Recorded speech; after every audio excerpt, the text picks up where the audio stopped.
io sono la sua mamma, quindi mi pare impossibile che mio figlio abbia fatto una cosa del genere, se devo dire. Quando ha sentito la notizia? Devo dire che per me il mondo è finito. Per una mamma il mondo è crollato ed è difficile. C'è solo un bambino di 3 anni, che è l'unica cosa che io devo assolutamente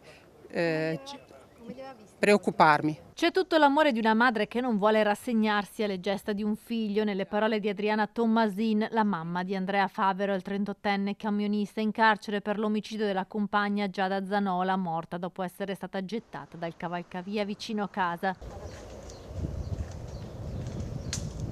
Questa mattina il sopralluogo della scientifica nell'abitazione di Via Prati, dove viveva il figlio con la compagna Giada. La polizia ha cercato per ora il cellulare della donna, rimasto attivo fino alle 4 di notte del 29 maggio e che ha agganciato come ultima cella proprio quella della casa di Via Prati.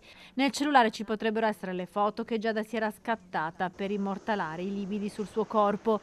Il papà di Andrea Favero però esclude che il figlio abbia picchiato la compagna. Io non le ho neanche mai viste sinceramente, a mio figlio non me le ha neanche mai dette queste foto con i lividi, perché io l'avevo visto anche 2 giorni prima, ma mio figlio non aveva, la Giada non aveva lividi, io non l'ho sinceramente, credetemi, nel profondo del cuore non l'ho mai vista con lividi. I genitori di Andrea Favero in questi giorni si stanno occupando del nipotino di appena 3 anni che chiede della mamma e di poter giocare con il papà. Adriana Tommasin conferma che il figlio era rimasto affranto dalla cancellazione del matrimonio, ma che non lo aveva mai visto litigare con Giada.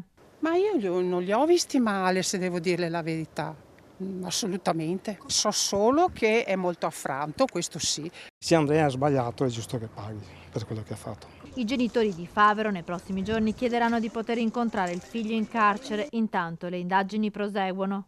Oltre che all'interno dell'abitazione e nel giardino, le analisi della polizia scientifica si sono concentrate sull'auto C-Max guidata da Andrea Favero la notte del delitto. Gli agenti hanno rilevato qualsiasi traccia all'interno della vettura dove Giada, la notte in cui è stata uccisa, è stata caricata. I poliziotti della squadra mobile hanno cercato il cellulare anche nel pozzo, poi sono entrati nell'abitazione dove sono usciti dopo molte ore con una scatola piena di oggetti sequestrati.